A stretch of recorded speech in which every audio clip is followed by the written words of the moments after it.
आहोत तर सर्व मान्यवरांचं मी स्वागत करतो। मनसे त्यांच्या शुभ हाताने आपण प्रथमतः अहिल्या देवींचं पूजन करतो आहोत।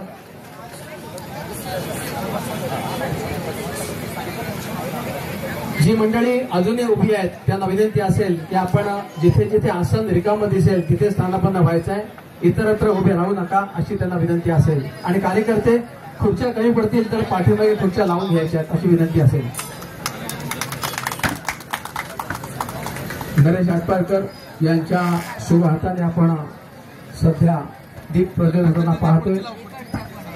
दीप प्रज्वलित झाला की आपल्याला लक्षात येतं त्या ओव्यातून त्यांचा सांगण्यात येणारा इतिहास।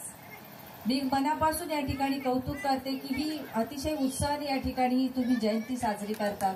त्यासाठी समोर जमलेले तमाम सर्व सन्माननीय उपस्थित महिला बंधू आणि भगिनींनो, मला आठवतंय की ह्या व्यासपीठावर त्यावेळेस व्यासपीठ पण नव्हतं, बरोबर आहे ना कटरे भाऊ? माईक पण नव्हतं, काही नव्हतं। 5-6 खुर्च्या या आम्ही मंदिरात लावायचो आणि धुवाळ बुवा असायचा, कटरे असायचे, आमचे देवकाते असायचे। आम्ही या ठिकाणी छोटेखानी अहिल्याबाईंची पुण्यतिथी साजरी करायचो। आणि खरंच सांगते, आरसेप कंपनी आली, कंपनीच्या अनुषंगाने माझा कामगार या ठिकाणी आला आणि कामगाराच्या अनुषंगाने या ठिकाणी ही पुण्यतिथी आहे, जयंती साजरी व्हायला लागली।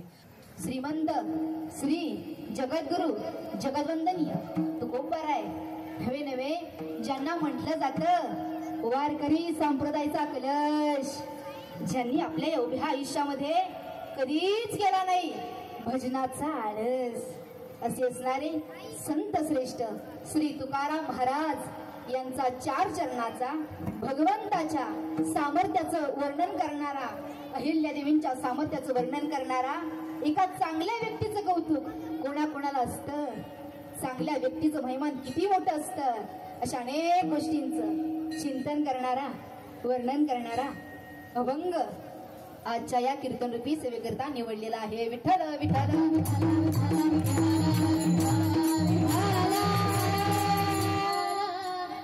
अभंगाकडे वळण्यापूर्वी आणि सेवेला सुरुवात करण्यापूर्वी अल्पसा परिहार द्यायचा तो असा, आज आपल्या या वायशेत जितनगर नवगाव अलिबाग या नगरीमध्ये पुण्यश्लोक अहिल्यादेवी होळकरांचा त्रिशताब्दी जयंती महोत्सव, हा जो उत्सव आहे ना, हा कीर्तनाच्या माध्यमातूनच साजरा झाला पाहिजे।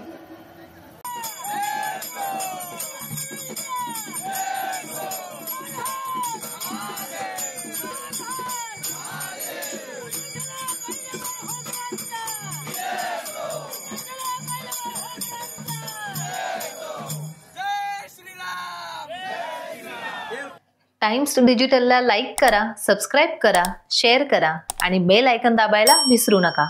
पाहत रहा टाइम्स डिजिटल।